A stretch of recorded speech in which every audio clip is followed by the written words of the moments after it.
Bonjour à tous et bienvenue sur le plateau de Le Turf TV. Aujourd'hui, je retrouve avec beaucoup de plaisir à mes côtés Emmanuel Ballot du journal Le Week-end. Bonjour Emmanuel. Bonjour Alexandre, bonjour à tous et à toutes. Donc Emmanuel, ce vendredi 4 octobre, nous serons à Vincennes pour le prix de Charlie Mills, qui rend hommage à un grand professionnel du trot, l'homme notamment d'une certaine Gélinotte. Donc c'est une épreuve réservée à des 6 à 10 ans, ils seront 16 au départ à s'affronter sur les 2850 mètres de la petite piste. Donc aujourd'hui, au sommaire de l'émission, l'analyse de la course par Emmanuel, son pronostic de 8 chevaux et enfin son ticket tout fait afin de jouer au 5 sur 5 sur le turf.fr bien évidemment. Emmanuel, on commence une belle épreuve déjà, ce prix de Charlie Mills. Oui. Un beau plateau. Le Charlie Mills, c'est une épreuve qui par le passé a souri à quelques très bons chevaux. Les dernières éditions étaient un peu moins relevées à mon avis que le plateau de ce vendredi soir. Un plateau très homogène, 16 au même poteau. Il va y avoir bagarre au départ et je pense que la course risque même de se jouer dès les premiers mètres pour certains. Ça tombe bien, vous avez fait confiance à un pilote, Franck Nivard qui drivera le numéro 7 Global Manhattan et c'est la grande forme en plus pour le tandem Nivard-Soulois. Voilà, le tandem a fait feu de tout bois le week-end dernier à Vincennes, 2 groupes 1, 2 victoires. Le tandem est donc en forme. Franck Nivard, il n'y a pas meilleur que lui pour démarrer un cheval. Global Manhattan, il l'a mené sur la grande piste et parti au galop, mais c'était l'énorme note dans un des quintés références gagnés par Renardo Bello. Ce jour-là, je pense qu'il aurait gagné. Ensuite, il a répété par une victoire. Voilà, le coup d'après, il a rattrapé le coup en s'imposant. C'est mon favori. La petite piste ne va pas le gêner. Le cheval est, à mon avis, en léger retard de gain. Franck le connaît par cœur et il est très confiant et c'est normal. D'ailleurs, une bonne ligne. En dernier lieu, il battait Nantes Cisco qui a répété depuis. Qui a répété le week-end dernier en gagnant brillamment dans une épreuve européenne. Rien à dire, la ligne est bonne, le cheval est bon, il est déféré des 4, le driver est au top. On fonce. On fonce. Je pense que c'est la base intégrale de ce quintet. Franck le connaît par cœur maintenant, il sait qu'il faut être un peu vigilant dans les premiers mètres. Il va l'être et ça devrait suffire pour être dans le 5-5. C'est une certitude. Dans les 3, c'est probable. À la lutte pour la victoire, je crois. Bon, donc le bonus de 200 € offert pour les nouveaux venus sur le turf.fr. Voilà. On les met gagnants de suite dans cette épreuve. En deuxième position, vous placez un cheval qui est en grande forme actuellement, le 9 Renardo Bello. Il reste sur 4 victoires. 4 victoires, l'association avec Damien Bonne porte ses fruits. Christian ne change pas une équipe qui gagne, comme il nous a dit d'ailleurs.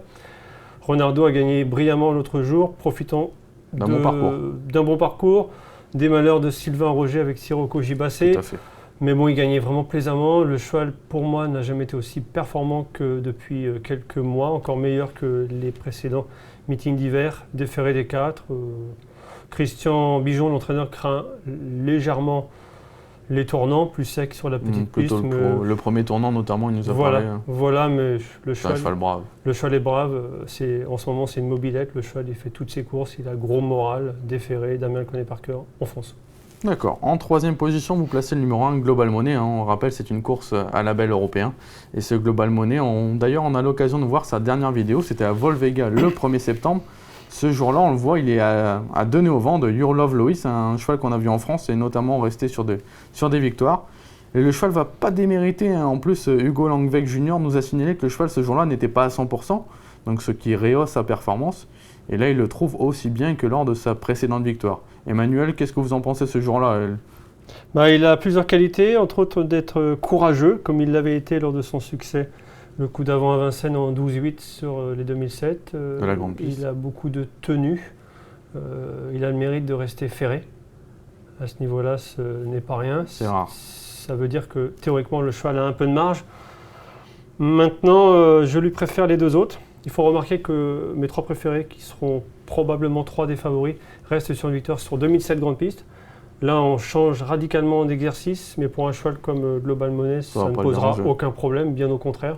Il a un peu de marge, parce qu'il reste ferré, pas tant que cela. Pour gagner. Pour gagner, je ne pense pas qu'il ait la marge pour gagner. Moi, je le vois sûr dans les 5.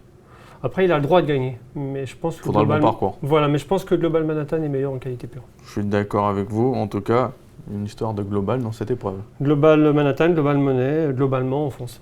Voilà, on passe à la caisse. En 4e position, vous reprenez le 8 Tintaneco. C'était le grand malheureux récemment avec Jean-Michel Bazir. Il aurait gagné. Il a fait la faute, il a eu le bon parcours. Jean-Mi a pu se reloger en montant. Après, il a le très bon parcours. Et il fait la faute en haut de la côte. Par derrière, on n'a vu que lui. C'est vrai. Ses preneurs ont pleuré d'ailleurs. Mais je pense qu'ils ont l'occasion de se reprendre en plus de ça, il n'y aura pas 2 ou 3 contre 1 comme la dernière fois. Il y aura un peu plus, grâce ou à cause des 2 globales. Pierrot Berquist le connaît par cœur. Pierrot, c'est une référence, c'est une valeur sûre parmi nos drivers. Par contre, il reste ferré, Emmanuel. Est-ce que ça vous dérange? Non, Vincent Jarry m'a toujours dit que déferrer des 4, évidemment que c'est un petit plus, mais qu'il réservait son cheval l'occasion de le présenter pieds nus, surtout contre les meilleurs, ou vraiment quand il s'agit d'une course visée, comme c'était le cas l'autre jour où ça s'est mal passé. Piste plate, pas de problème. Ferré, c'est pas si gênant que cela. Pierrot le connaît bien. Le jour de son retour à Vincennes, c'était la très bonne note. Je ne sais pas si vous en souvenez. Tout à fait. C'était extra, c'était Pierrot Berquist. Il était 5e. C'était vraiment super. Moi, je pense qu'il faut le racheter, c'est un super cheval. Ferré, déferré, il faut lui faire confiance. C'est un cheval qui n'est pas tout à fait dans ses gains, qui a de sacrées références, et puis il affronte les vieux. C'est vraiment une chance théorique difficile à écarter. On le garde à tout prix. Ah oui, oui. Vous rachetez également le 12 Racing Charm, lui est invaincu sur la petite piste. Ça va peut-être jouer dans la balance pour que vous le rachetiez. Oui, c'est sûr. Maintenant, j'insiste sur le fait que les 4 qu'on a cités, ce sont vraiment pour moi les 4 chevaux incontournables de ce 5-5. On ne peut pas faire sans eux, c'est impossible. Après, je pense qu'on peut aller plus vite sur la suite, parce que c'est très ouvert, parce qu'ils sont 7 ou 8 à être de potentiel 3, 4, 5e. Donc on va aller à l'essentiel. Racing Charm, oui, évidemment. En plus, c'est la seule drive du soir de Jean-Philippe Dubois. C'est le seul Dubois de la soirée. La dernière fois, il court mal. Un coup avant, cet été, il courait mal. Mais à Bordeaux, il vient comme pour être 2 d'Urfé Jallery, qui est une petite championne. Notez là sur vos tablettes, Urfé Jallery. Pour le meeting d'hiver, elle va gagner 3 ou 4 courses, ça va doubler ses gains, c'est une phénomène. Ce jour-là, c'était extra, il devait rendre 25, il finissait bien, il a fait la faute. Moi, je ne veux pas condamner un cheval sur une seule mauvaise sortie. Oui, et puis il n'a pas eu le bon parcours, on le sait. Voilà, pas le bon parcours. C'est Jean-Philippe Dubois. Bon, on ne sait jamais avec lui, mais bon, ça serait dommage de le retirer et de regretter de ne pas l'avoir dans son jeu. D'accord. Ensuite, vous faites confiance au 11 Spirit BJ. Lui, c'est un peu un besogneux, il fait toutes ses courses. Voilà, en classe pure, il est en dessous de Global Manhattan, Ronaldo Bello, Global Monet et Tintin Découvre. Maintenant, il est brave. Lui, on sait qu'il va faire sa course, qu'en théorie, il va trotter. Mais ce que je peux constater, c'est que la dernière fois qu'il a eu 2 parcours de rentrée, la 3e sortie, c'était Carreau. Il avait gagné à Vincennes à 30 contre 1. Je m'en méfie. Franck Leblanc est un maître. Oui. Entraîneur, il sait viser ses courses, il connaît ses chevaux comme personne et il est confiant. Je fais confiance à Franck Leblanc quand il est confiant. On le garde pour les places? Il faut le garder pour au mieux 3 4e place. D'accord. Et en bout de piste, vous retenez le 14 Pedrovici et le 3 Nefentalux. Un petit mot rapide sur les 2? Pedro, parce que je sais qu'il a très bien travaillé. David Thomas, c'est un gros plus. Le 3 Nefentalux, parce que le jour c'est pas mal. Sur 2007 et piste plate, ce sera mieux. D'accord. Emmanuel, maintenant on attend la synthèse de votre sélection. Alors 4 chevaux se détachent, incontournables. Le 7 Global Manhattan, le 9 Ronaldo Bello, l'As Global Monet, le 8 Tintin Découvre, en retrait les numéros 12 Racing Charm, 11 Spirit BJ, 14 Pedrovici et 3 Nefentalux. Donc au niveau du conseil de jeu, on n'a pas hésité à ouvrir un peu justement nos jeux parce qu'il y a beaucoup de possibilités pour les places comme Emmanuel vient de le signaler. Donc on prendra 3 chevaux de base, le 7, le 9, le 8.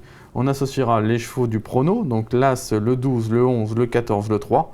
On rajoutera 3 petits regrets, le 10, le 15 et le 6, ce qui fait un jeu à 28 €. Donc je pense que vous avez mis le doigt sur les bonnes bases de la course. Maintenant, il faut avoir les autres derrière, mais pour ça, on vous fait confiance.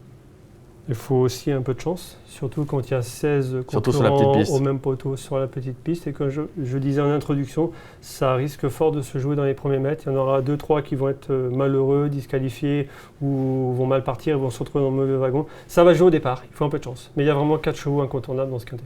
D'accord, Emmanuel, on vous fait confiance. On rappellera que dimanche, c'est notre émission spéciale pour l'Arc de Triomphe, 6 heures de direct. Des infos, des gagnants, des retours après course pour de futurs gagnants justement.